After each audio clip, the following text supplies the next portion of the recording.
My dad raised his glass at my graduation dinner and smiled like he was about to give a toast. Instead, he said something that made my stomach drop. Your college fund is going to your brother. He needs it more. Everyone started clapping for Evan like this was some kind of celebration. And my mom added, "You'll figure something out." I was still trying to process it when the restaurant doors opened, and a man in a gray suit walked straight to our table and said, "Excuse me, I'm your grandfather's bank manager. We need to talk about that money. My name is Adrian Cole, and the night my parents told me they had given my college fund to my younger brother happened at my graduation dinner. I was 38. The restaurant was quiet and expensive, the kind of place where waiters refill your water without asking. My brother Evan sat across from me scrolling his phone, barely acknowledging the evening was about me. I had finished my master's degree after years of full-time work and weekend study while raising my daughter Nora alone.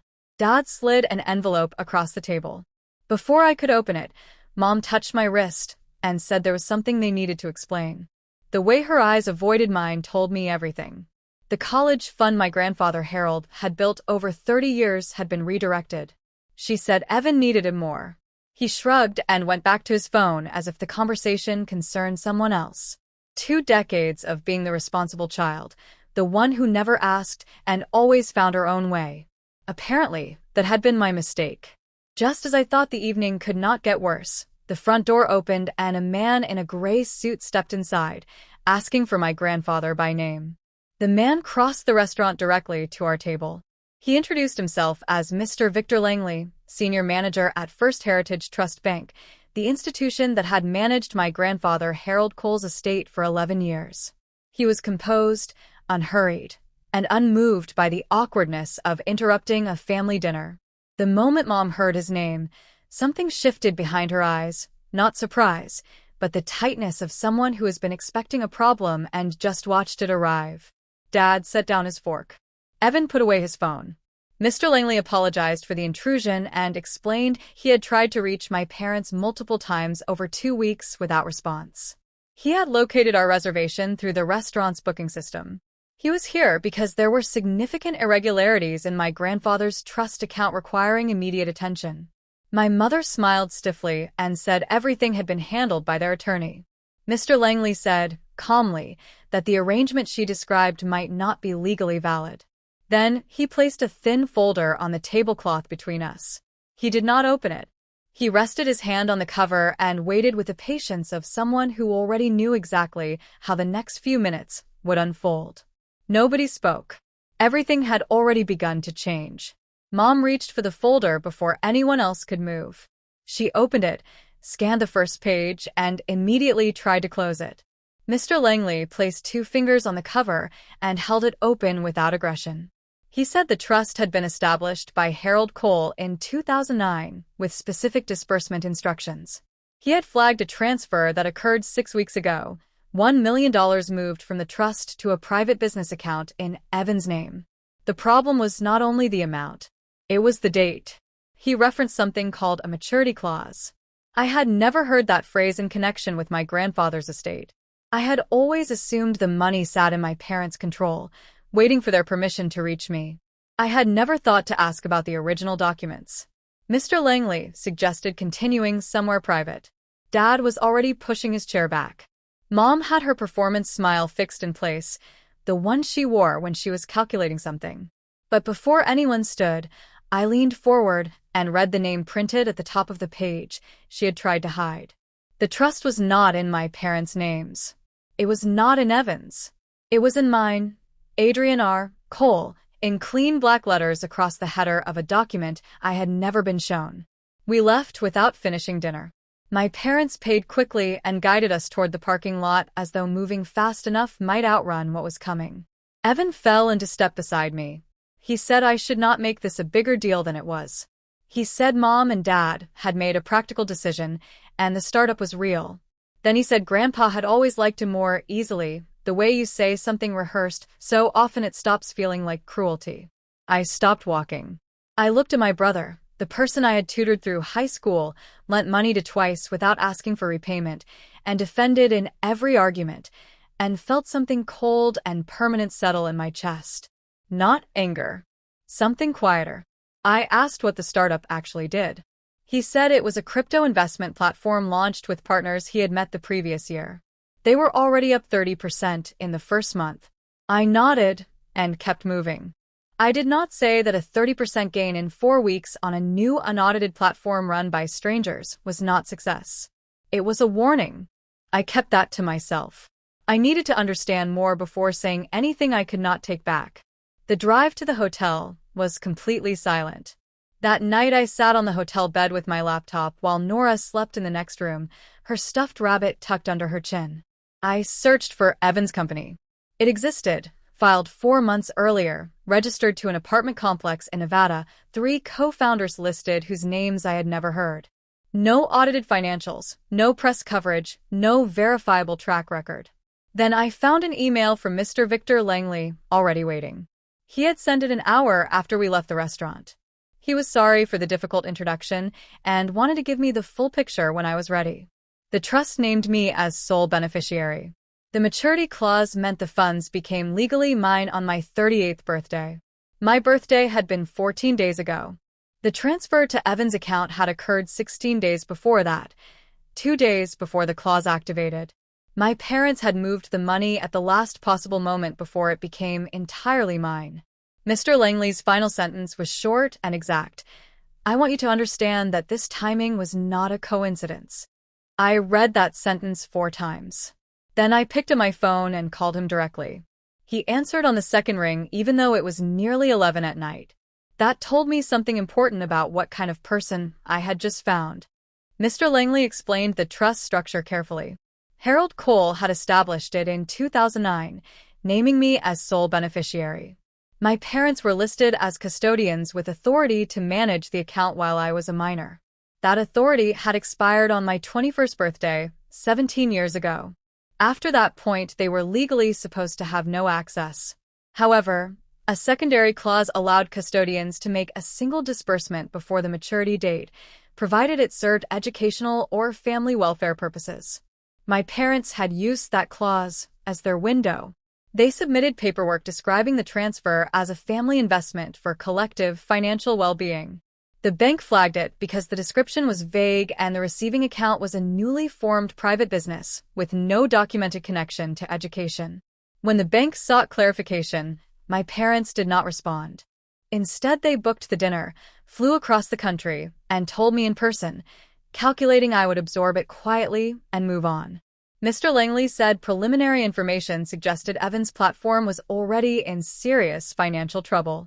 The co-founders had made several high-risk trades in the first 3 weeks and losses were growing. He was waiting for full confirmation, but the picture was not good. I asked what I should do next.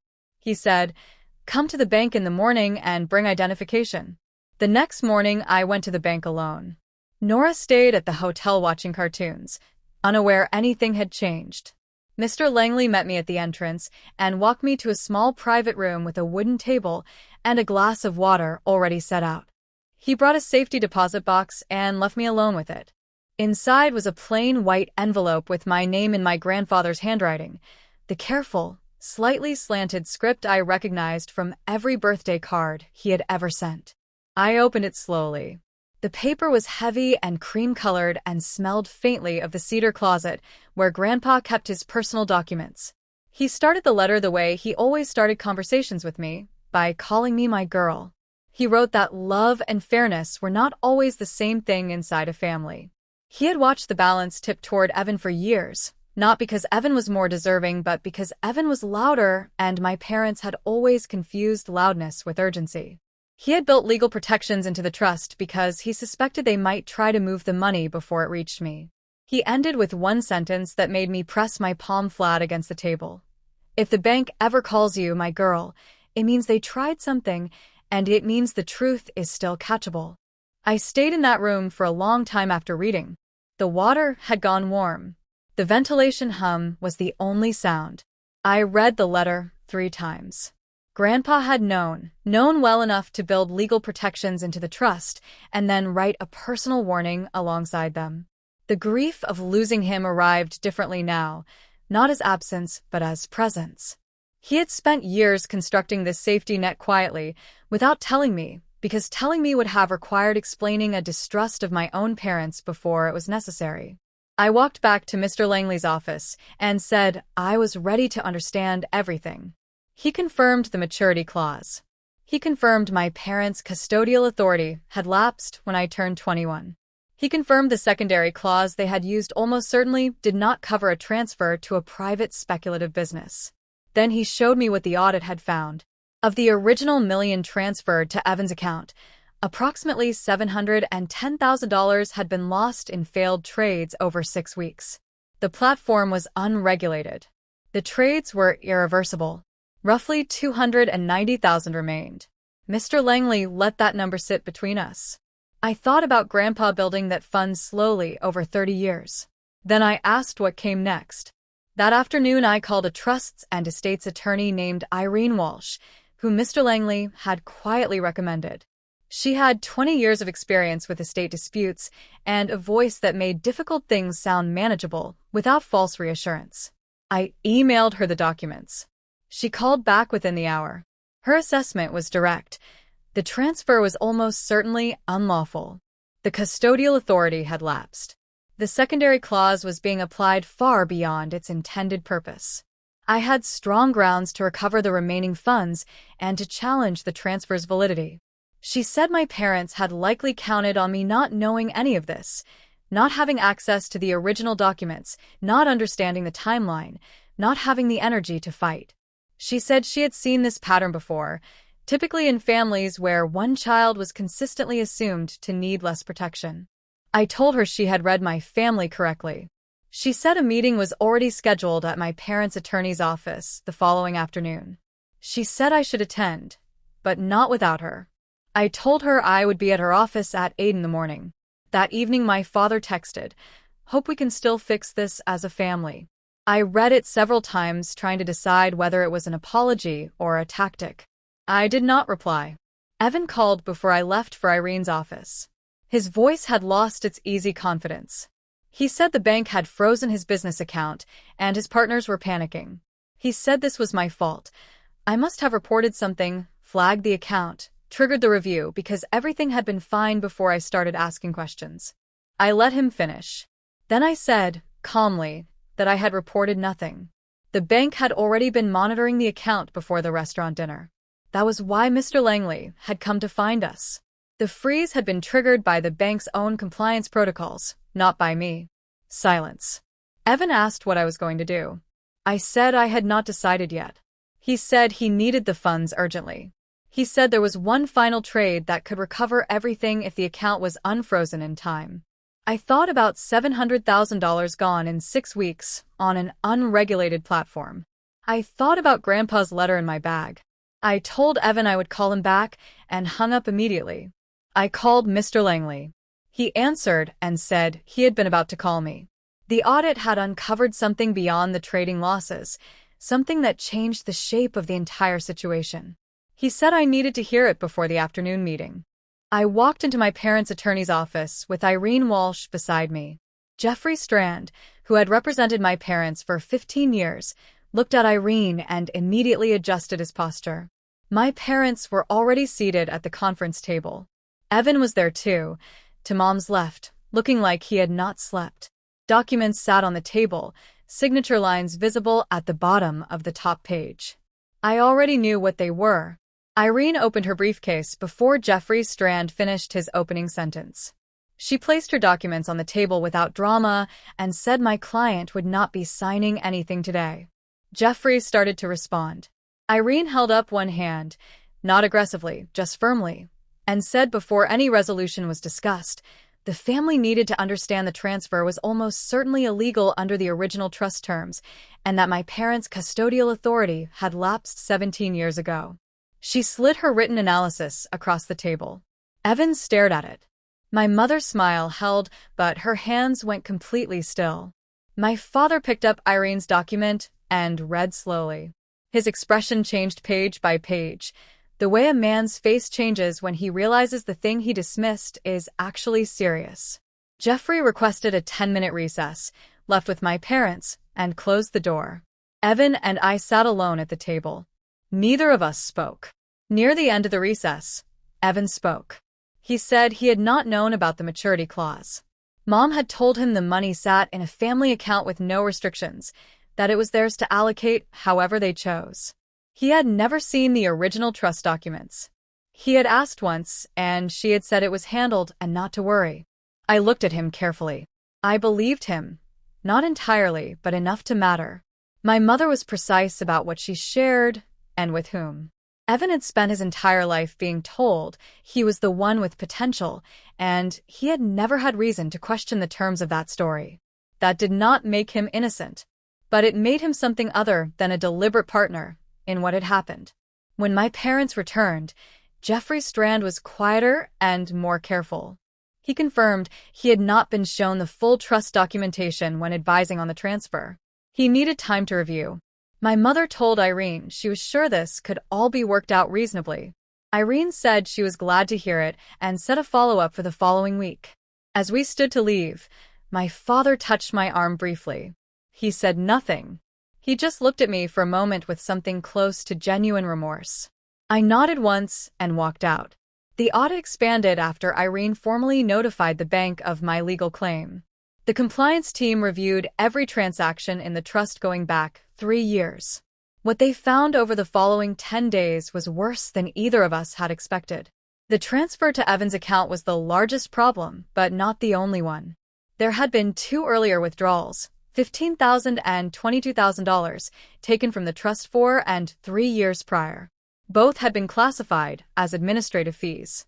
That category did not exist anywhere in the trust documentation. Both amounts had been deposited into a personal account in my mother's name.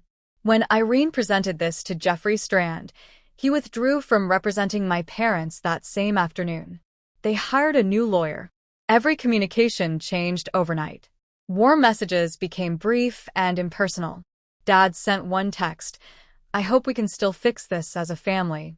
I replied, "That depends on what fixing means." He did not answer. But that evening, Evan texted me from a different number. He said he needed 20 minutes, and it was not about the money. He had confronted our mother that morning about the withdrawals and found out something he thought I needed to hear from him directly, rather than through the legal process. I said I had 20 minutes. He called immediately. Evan said he had confronted Mom that morning about the administrative fee withdrawals. She had told him they were standard trust costs, that all trusts had operational fees, and that Jeffrey Strand had approved them. He now knew all 3 statements were false. He said he felt sick. Then he told me something I had not anticipated. 2 of his 3 startup partners had gone completely silent. The $120,000 moved to their personal accounts was simply gone, taken from the fund he thought he was managing before he understood what was happening. He had been the person in the middle, holding an account that 2 different groups had already emptied from opposite ends. Our mother had convinced him the opportunity was legitimate. His partners had convinced him the platform was sound. Both had needed him to believe in order to move money that never should have reached him. I sat quietly after he finished. Then I said I would not pursue personal legal action against him if he cooperated fully with the audit. He agreed immediately, without negotiation. There was something in that quickness, no hesitation, no angling for better terms, that told me this version of Evan was more honest than the one who had shrugged at the restaurant. I did not forgive him during that phone call, but something shifted toward the possibility. My parents called 3 days after Irene filed the formal claim, both on the same phone. Dad spoke first with careful, coached language about peaceful resolution. Then Mom took over. She did not use the lawyer's words. She cried. She said she had believed in Evan so completely that she had stopped seeing me clearly. She knew that was not fair.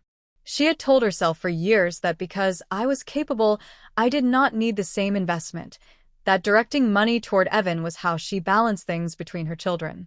I listened without interrupting. When she finished, I asked one question.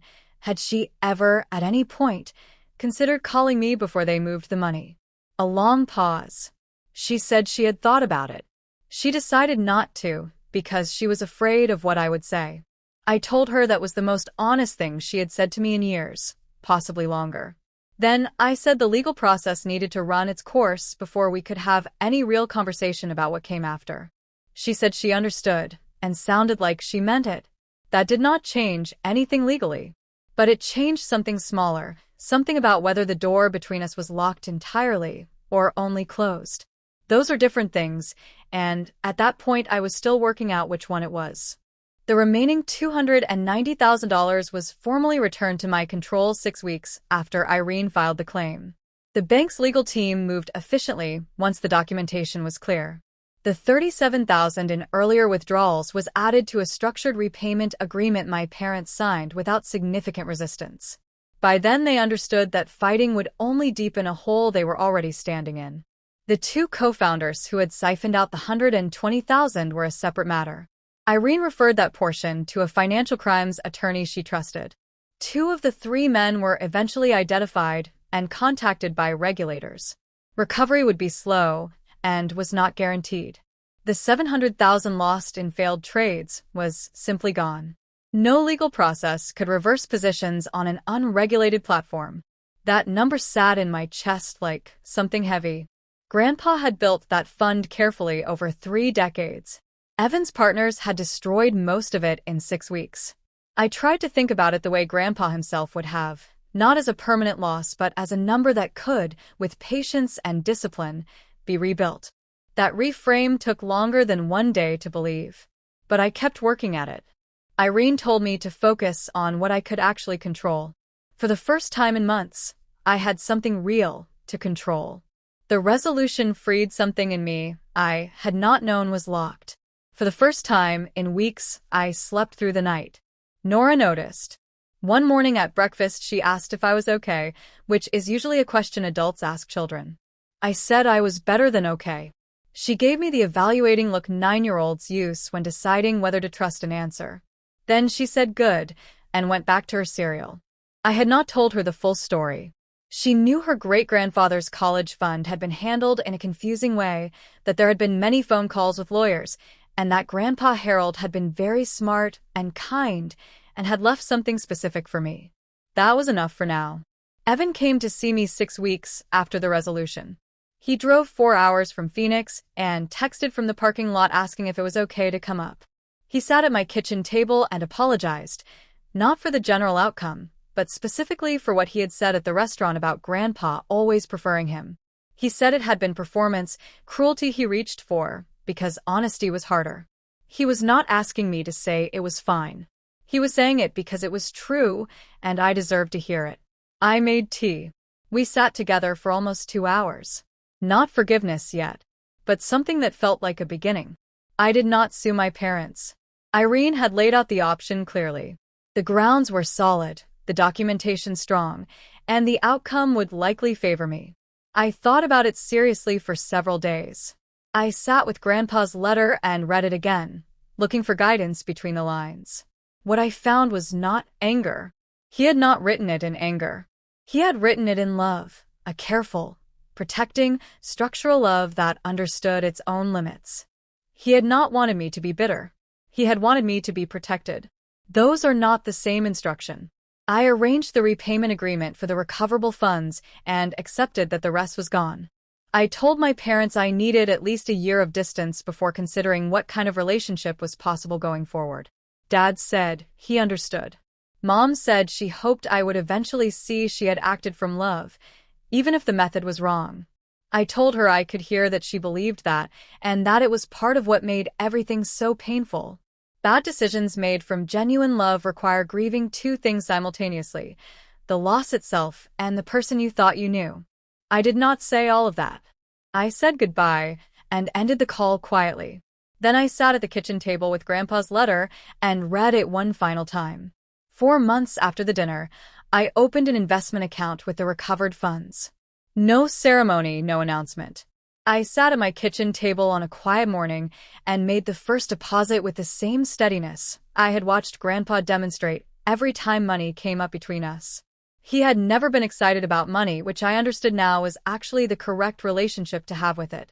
Consistent, patient, immune to the appeal of fast over careful.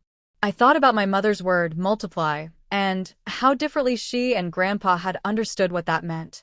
For her, it meant finding the fastest lever and pulling it. For Grandpa, it meant consistency and time, and the willingness to forego short-term excitement for long-term stability. I named the account in Nora's Future, not on any paperwork, just in my own mind, which is where the things that matter most actually live. I also enrolled in a short course on estate planning and trust administration. Not to change careers, but because I had learned the hard way that understanding documents governing your own inheritance is not optional. It is the most basic self-protection available. Grandpa had known that. He had tried to teach it through the trust zone structure. I experienced the lesson directly anyway. I was choosing to let that be education rather than only loss. There is a difference between the two. On the first anniversary of Grandpa Harold's passing, I drove to the cemetery alone before Nora woke. I brought a single white carnation, his favorite, and a copy of his letter, which I had carried in my bag every day since Mr. Langley placed it in my hands. I stood at the headstone and let the morning be quiet. Then I spoke out loud because staying silent felt wrong. I told him the bank had called me, that I had done what the letter said, that the truth had been catchable, exactly as he promised. I told him I was angry, not at him, but at the years I had spent being the strong one, the capable one, the one who always figured it out, without anyone once asking if I had chosen that role or simply accepted it because nothing else was offered. I told him about the $700,000 that was gone and was not coming back. Then I told him the part that had taken me months to understand. The money was never really the point. The point was that he had seen me, truly seen me, in a family where I sometimes felt invisible. He had turned that love into something legal and documented and hard to erase, because love without structure can be quietly redirected by people with other plans. I placed the carnation at the base of the stone. The partial recovery from the settlement arrived in 4 installments over 6 months, exactly as Irene had predicted. I added each one to the account I had opened in Nora's Future. Combined with the recovered trust funds and the structured repayments from my parents, I had a base that was not what Grandpa had originally built, but was real and clean and entirely mine. My parents completed their installments on schedule. Communication was polite and minimal.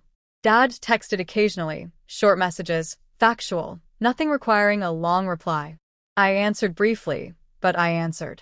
Mom had not contacted me directly since the call where she cried.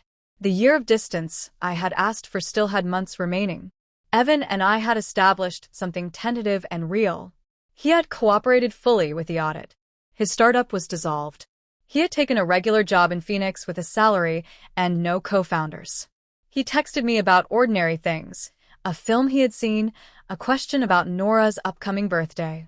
It felt careful and genuine, the way rebuilt things often do.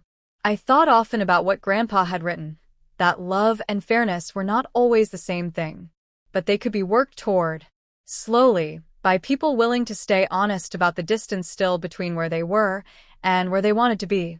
1 year after the restaurant dinner, I sat at my kitchen table on a Saturday morning and wrote a letter. Not to my parents. Not to Evan. I wrote it to Nora, addressed to her at 18, to be opened when she was old enough to hold it. I wrote about her great-grandfather Harold, who had grown up with very little and spent 50 years turning that into something careful and permanent. I wrote about compound interest and patience and the relationship between trust and documentation. I wrote that loving someone deeply and structuring that love to withstand outside pressure were not the same act, but the second was how you ensured the first actually reached the person you intended. I wrote about what had happened with the fund, not to burden her, but because she deserved the full story rather than a version softened for comfort. I told her that being capable did not mean being less deserving. I told her that asking questions about documents affecting her own life was not suspicious or ungrateful. It was simply responsible. I sealed the letter, wrote her name on the front in the careful, slightly slanted handwriting I had learned from watching Grandpa, and placed it in my own small cedar box on the top shelf of my closet. Then I made coffee and went to wake Nora up, because it was Saturday, and we had nowhere to be. 18 months after the dinner, Mr. Langley retired from First Heritage Trust Bank after 31 years. He sent me a handwritten note saying it had been a privilege to act on my grandfather's instructions and that he hoped things were moving in a good direction. I wrote back and told him the truth. They were. The account I had opened in Nora's future had grown quietly and steadily, managed with the principles Grandpa had outlined on a yellow legal pad when I was 12. Slow, documented, patient, nothing that required trusting strangers with money I could not afford to lose. The co-founder settlement had closed. The repayments from my parents were complete. The legal chapter was finished. What remained was the rest, the relationship questions, the grief, the long work of understanding what family means when the version you believed in has been revised by the truth. I did not have clean answers yet, but I had the cedar box on the shelf with Nora's letter inside. I had Grandpa's letter in my bag because some things you carry not as weight, but as reminder. And I had a Saturday morning ritual, coffee, the financial pages, a few minutes of quiet before the day began, that I had borrowed from Grandpa without realizing it until Nora pointed it out and said, "You look like Grandpa Harold when you do that." I told her it was the best thing anyone had said to me in years.